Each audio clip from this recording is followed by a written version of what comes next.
Estamos de volta com mais um bloco do programa Direito da Gente. Hoje estamos falando sobre compras pela internet. Eu recebo aqui no estúdio o Dr. Lincoln Barros Júnior, que é advogado na comarca de São João del Rei. Se você tem alguma dúvida sobre esse tema, compras pela internet, entre em contato conosco pelo telefone 3372-3720 ou mande mensagem de texto ou WhatsApp para o celular 99979-1640. Dr. Lincoln, nós falamos aqui sobre um panorama dessa questão de se fazer compras pela internet, quando aplica Código Consumidor, quando não aplica. Mas eu acho que uma das grandes dúvidas do consumidor que nos assiste é como fazer uma compra segura pela internet. Quais são as dicas? São muitas, né? Observações e informações que precisam conter nos sites para se ter um pouco mais de segurança, são muitas. O importante é a gente não ceder muito, né? Não ir muito pelo lado do sentimento emocional, de acreditar que existe uma oportunidade única e grande oportunidade, que muitas vezes isso acaba nos enganando, né, enquanto consumidor. É importante a gente observar alguns critérios que tem que conter nos sites. Primeiro, sempre procurar, né, por lojas e sites conhecidos, que seja alguém que tenha uma indicação, alguém que conhece. Aquele site que ninguém nunca ouviu falar, que não tem nada nas pesquisas do Google, que não existe nada a respeito daquele site, já começa a desconfiar, né? Em segundo ponto, existem uma lista no Procon e dos sites e lojas virtuais confiáveis, dos que têm problemas e que dá para ter um norte, uma base muito grande. Mas algumas características dentro do site são importantes serem observadas. Por exemplo, a lei determina que todo website, toda empresa, né, que faz venda pela internet, precisa ter de forma clara e eficaz, né, as informações ali para o consumidor. Então, por exemplo, procurar o número do CNPJ dessa empresa, tem que ter ali em algum lugar de forma clara e eficaz.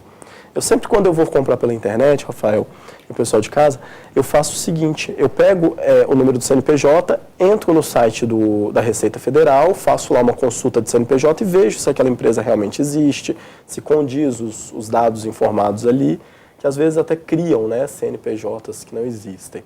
Depois verificar o endereço físico dessa empresa, ver se essa empresa realmente existe fisicamente, se tem um local, se for necessário, inclusive uma demanda judicial ou uma solicitação para essa empresa, se existe.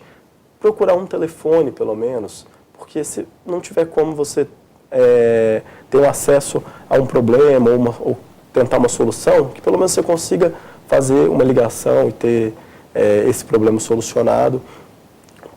Eu indico também, né, além dessas dicas, sempre entrar naquele site que é até uma propagandinha aqui, mas é interessante para o pessoal de casa, que é aquele Reclame Aqui. Entra lá, joga o nome da empresa, às vezes você vai ver que só tem reclamação sobre aquela empresa, então já dá para desconfiar. Ou às vezes você vê que não tem nada. Se não tiver nada, eu desconfio ainda mais, porque é realmente uma empresa que surgiu só para poder fazer golpes ou alguma coisa desse tipo. Mas o importante, principal, é sempre desconfiar de um negócio muito bom. De um negócio muito bom, isso mesmo. É aquele ditado, né? Quando a esmola é demais, o santo desconfia. Então, realmente desconfiar. Promoções com TV, que você sabe que custa R$2, R$3 mil, por R$800, desconfie. E o principal também, importante, muitas vezes esses sites, eles colocam lá, oferta imperdível, 50% de desconto para pagamento com depósito bancário. Então, já desconfia um pouquinho, né? O depósito bancário é um pouco arriscado, mais difícil de reaver esse dinheiro. Então, existem algumas dicas e algumas técnicas aí que têm que ser utilizadas sempre que for fazer a compra. Muito bem. Agora, Dr. Lincoln, aproveitando que o senhor deu as dicas de como fazer uma compra segura pela internet, o que o consumidor pode ou deve fazer se ele eventualmente, embora tenha tomado algumas medidas de cautela, venha a cair num golpe de uma compra na internet para que ele não sofra prejuízos? Como é que ele evita isso?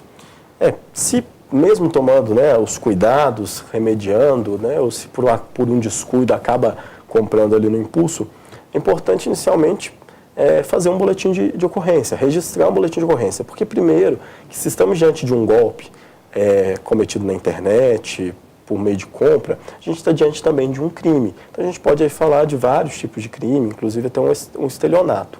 Então, primeira coisa, primeiro passo, registrar um boletim de ocorrência, eu acho que é extremamente importante na polícia, até para poder evitar que outras pessoas caiam no mesmo golpe. Acontecendo isso, fazer contato com a operadora do cartão de crédito é interessante para ver se são sustados esses valores cobrados. Se foi feito por meio de depósito bancário, né, fica um pouco mais difícil, né? Ou boleto também, que é um pagamento mais direto, é um pouco mais difícil, mas é sempre importante buscar aí o ressarcimento. Procurar depois, posteriormente, ou um advogado, ou talvez até mesmo uma defensoria pública, para poder ingressar com uma ação e tentar reaver esse valor ou esse dinheiro. O importante é sempre prevenir, porque essas empresas que aplicam golpe, normalmente, elas são feitas por indivíduos que são laranjas, então muitas vezes essas empresas não estão no nome dessas pessoas, muitas vezes elas sequer existem juridicamente, então fica tudo muito mais difícil de resgatar. Mas o principal ponto é prevenir, que é melhor do que depois se for remediar, mas se for preciso, procurar a solução aí para tentar reaver esse valor perdido, esse dinheiro. E o importante é quanto antes melhor, né? É importante também, Rafael, aproveitando o gancho, desconfiar também desses prazos muito grandes, muito largos para entrega. Então, às vezes tem empresas que surgem no mercado, sites que surgem no mercado só para aplicar golpe. Aí ele vai te colocar um prazo muito grande para entrega, porque esse período todo, até que você confirme, até que perceba que foi um golpe, já passou um tempo tão grande que eles conseguiram aplicar os golpes e desaparecer no mercado. Então some todas as informações dessas empresas, some tudo.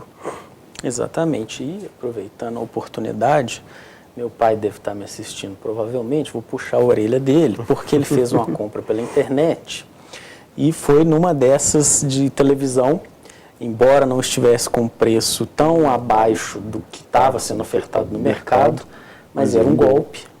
Ele efetivamente caiu no golpe, pagou pela televisão, não recebeu e, aproveitando isso que o senhor falou, ele imediatamente acionou, olha que coisa interessante, o Ministério Público de São Paulo, pelo site do Ministério Público de São Paulo, porque o CNPJ da suposta empresa era de São Paulo, e o Ministério Público lá de São Paulo já tomou as medidas, já mandou, abriu o inquérito policial, já mandou ele ser ouvido aqui em São João del Rei por um possível crime de estelionato, né? E está andando com aquilo ali para ver se consegue reaver o dinheiro que ele gastou. Excelente. Então, essa dica do Dr. Lincoln realmente é muito importante. Logo que você perceber que você foi vítima de um golpe, procurar registrar um boletim de ocorrência, fazer uma denúncia no Ministério Público e daí por diante, né? Agora, Dr. Lincoln, o governo institucionalizou um serviço já tem algum tempo já, que é o consumidor.gov.br. O que é esse serviço que foi colocado à disposição de todos os consumidores brasileiros?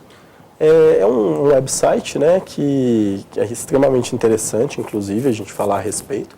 E esse website você consegue colocar ali demandas de problemas que ocorreram entre o consumidor e o fornecedor de serviço. Então, você fez uma determinada compra ou algum tipo de negociação com determinada empresa, você acessa, deu algum problema, é possível o consumidor acessar esse site de forma gratuita, não tem que pagar nada, e colocar ali as informações do problema. Imediatamente passa para a empresa, para o fornecedor do serviço ou do produto, para que ele possa averiguar o caso e dar uma resposta. Nesse meio tempo, é interessante que o consumidor e a empresa ela conseguem ter contato, então eles vão dialogando ali nesse meio tempo até chegarem a uma solução. Achando a solução, resolve o problema, né, encerra aquela demanda, ou então pode servir até mesmo de provas para que o consumidor acione judicialmente essa empresa, caso ela se negue a solucionar o problema ou resolver da forma como o consumidor acredita ser devida. E é interessante que eu mesmo tenho algumas reclamações, Rafael, nesse website e tem dado resultado. É bem interessante, bem bacana. E acaba que a gente consegue aquele contato que muitas vezes é difícil. Às vezes você liga várias vezes para o saque da empresa, aí cai a ligação, ou então é difícil porque tem aquele monte de mensagem, aquele monte de de gravações, e a gente acaba nunca chegando no resultado que a gente precisa. Então acessa o consumidor.gov.br, não é isso mesmo? Isso. Consumidor.gov.br, que lá tem uma plataforma bem interativa, bem dinâmica, para solucionar essas demandas entre consumidor e fornecedor de serviço. É interessante nesse aspecto que hoje em dia a gente, acho que ninguém mais usa ligar para saque, serviço de atendimento, 0800, essas coisas não. Dá mais efeito você colocar uma reclamação ou no Reclame Aqui, ou nesse site consumidor.gov.br, ou ainda fazer um textão lá no Facebook, né? Falar assim, a empresa fez isso e aquilo comigo. Obviamente tomando cuidado para você também não incorrer em um ilícito, porque você não pode, nesse seu relato, fazer nenhum comentário pejorativo ou diminutivo daquela empresa, né? Mas se limitar a relatar os fatos, para você não sofrer um processo. E isso tem mais efeito do que se a gente for, digamos assim, para uma demanda judicial que vai se arrastar ali por um longo tempo, né? Sim. Bom, nós vamos para um breve intervalo. E se você tem alguma dúvida sobre esse tema, compras pela internet, entre em contato conosco pelo telefone 3372-3720 ou mande mensagem de texto ou WhatsApp para o celular 99972-1640. Voltamos já, não saia daí.